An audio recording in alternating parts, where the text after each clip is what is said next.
que explicarles el caso Atenco, como se llama, o como se le ha dado en llamar, a nivel técnico y a nivel jurídico, sería muy complicado. Quiero que sepan, nada más para que se den una idea, que todo esto es la pura demanda de amparo. Así fue de ilegal el proceder desde la averiguación previa hasta llegar a la inconstitucionalidad de las leyes. Entonces, pues yo, como no dejo de ser secretario de mis maestros, me toca lo más sencillo, es decir, ver el expediente y decirles en dónde está la situación. Yo he dicho siempre, y me da mucho gusto que en esta ocasión tan especial se me permita volverlo a decir, que yo le debo todo lo que soy como persona y como profesionista, primero a mis padres y después a la Universidad Nacional. En este sentido, a la Facultad de Derecho. Gracias, lo que digo es absolutamente cierto. Pero les quiero comentar lo siguiente: yo no me imaginaba que finalmente este momento iba a llegar algún día. Ni me imaginaba siquiera si iba yo a poder intervenir en un asunto así, con esta raigambre social y política, por qué no decirlo, mezclada con cuestiones jurídicas, técnicas y con valores como la justicia. Pero hoy más que nunca me doy cuenta de que la Suprema Corte no es de justicia. No, no lo es. Es cuando mucho de interpretación constitucional o de interpretación de legalidad. Ahora hablaré de estos dos puntos porque son fundamentales en la solución que se le dio al asunto. Aquí debo previamente señalarles que en cierta ocasión mi maestro, así lo considero, y mi amigo muy personal y muy querido, don Ruperto Patiño Manfer, me llamó para hacerme el comentario de esto, que en el fondo sí es una injusticia. Todavía no se promovía el amparo, teníamos un juicio penal en dos instancias, o sea, primera instancia condenatoria, segunda confirmada en apelación por el Tribunal Superior de Justicia del Estado de México. El delito era un equiparado al secuestro. Desde ahí, como dice el maestro, ya sentí que había un artículo que establecía una conducta forzada para reprimir alguna otra en sentido reflejo, pero que no quería aceptar. Aunque no parezca, compañeros alumnos, el derecho, muchas ocasiones, es un medio de represión. ¿Y por qué digo derecho? Porque está en una ley coactiva. Y que muchas autoridades lo único que pueden hacer, y me refiero a autoridades judiciales, es aplicarla, no juzgarla. Solamente el Poder Judicial de la Federación, a través de un juicio de amparo, puede juzgar la constitucionalidad de una ley, ni siquiera su justicia. Las demás autoridades tienen que aplicar la norma en los términos que esté escrita y aprobada, de acuerdo a su proceso formativo. Entonces, me interesó mucho este asunto, lo empezamos a estudiar, y bueno, pues llegamos, entre otros profesores, que no sé si vinieron hoy, y su servidor, a quien le tocó pues revisar todo esto y ya verlo en la realidad en los tribunales federales, esta demanda de amparo. Pero a mí me toca, de alguna forma, explicarles brevemente en qué consistió este caso y la verdad, cómo fue resuelto en la Corte y, según yo, cómo debió haber sido resuelto. De cualquier forma, culmina con una absolución y una excarcelación de las personas involucradas aquí, y en este caso concreto esta demanda es del compañero Galindo Gochicoa, que es el que yo tuve la responsabilidad y acepté ante la universidad y ante ustedes, ahora y siempre, supervisarlo. Miren,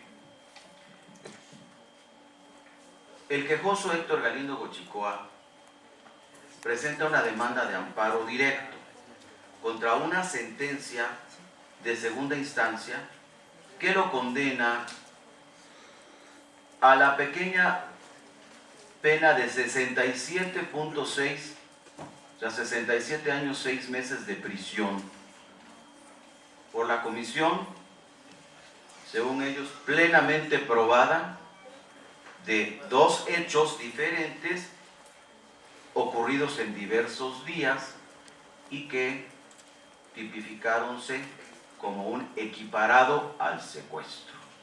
Así fue. 67 años, 6 meses. Héctor, ¿cuánto estuviste? 4 años, 2 meses. Saliste ganando. De 66.7 a 4, bueno, pues como que le debes mucho a la universidad, mi querido amigo. Hugo, llámele para entrar en calor. Esta señora de verde que ven aquí es la mamá de Héctor. Póngase de pie, señora, porque usted realmente se movió como nadie. No solamente en la universidad. Claro, muchas gracias. La libertad de mi hijo a la universidad. Y los de Atenco también se la deben a la universidad, su libertad. Gracias. Gracias, señora. Porque, para ejemplo, quiero que sepan que la señora acudió incluso ante el rector de la UNAM, el doctor Nar, quien la recibió, y es un hombre preocupado por las causas justas, que obviamente, pues, se auxilió de su facultad de Derecho para un asunto como este. Y a mí me vino bien la amistad que tengo con el maestro Patiño para que me lo haya mandado a mí. Pero la señora se movió hasta con los ministros de la Corte, con los que se entrevistó personalmente, con todos y cada uno de ellos. Nosotros hicimos este trabajo técnico. Pues bien, en primera instancia 67.6 de sentencia se confirma y el Tribunal Superior confirma 67.6. Pero para que se entienda esto mucho más sencillo, el artículo 259 del Código Penal para el Estado de México establece en sus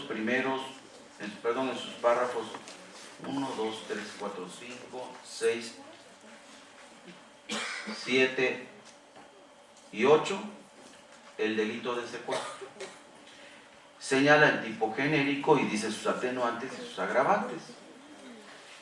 Y en el 8º párrafo, yo creo que maquiavélicamente se integra otro párrafo que se llama equiparado al secuestro. Voy a leer rápidamente 2 párrafos para que ustedes se den idea de qué fue lo que pasó. El 259 dice: al que por cualquier medio prive a otro de la libertad con el fin de obtener rescate o causar daños o perjuicios al secuestrado o a otra persona relacionada con éste, se le impondrán de 30 a 60 años de prisión y de 700 a 5,000 días multa. Así dice. Después vienen una serie de fracciones en donde se señala cómo dosificar la pena, por decirlo así. Yo no soy penalista, pero trato de explicar la impresión que yo tengo del caso, porque estoy frente a un penalista magnífico, técnico, y que va a decir, bueno, este burro de mi alumno no habla ni técnicamente bien. Pero bueno, como que va dosificando, doctor, fíjese, al que sin haber recibido rescate, o sea, aquí no recibió rescate, pusiera espontáneamente en libertad al secuestrado antes de 48 horas, de 2 a 6 años de prisión. Y así, al que sin haber recibido rescate, al que sin haber recibido rescate, y va aumentando la pena. En la tercera fracción ya son de 8 a 20 años. En la que sigue, ya se solicitó rescate, y van aumentando hasta los maltratos, las lesiones, primero no graves, luego gravísimas, y hasta la muerte del secuestrado. Obviamente que llega, pues ya en casos exclusivamente por el secuestro, a 60 años, más las penas, independientemente, se puedan imponer por las lesiones o hasta la muerte del secuestrado. Y luego, en este 8º párrafo dice: se equipara al secuestro al que detenga en calidad de rehén a una persona y amenace con privarla de la vida o con causarle un daño, sea a aquella o a terceros, para obligar a la autoridad a realizar o dejar de realizar un acto de cualquier naturaleza. En tal caso, se impondrán las penas señaladas en este artículo. ¿Cuál? ¿Cuál pena? Yo no voy a juzgar como la Corte lo hizo porque no sé, no conozco la sentencia de la Corte. Si la conducta que se les imputó a estos compañeros, empezando por Héctor Galindo, efectivamente es la que se tipifica aquí, no lo sé. Pero lo que sí sé es que la Constitución prohíbe imponer una pena por analogía o por mayoría de razón. Compañeros, vean el artículo 14, en su párrafo tercero, en su párrafo segundo, que dice así, de la Constitución.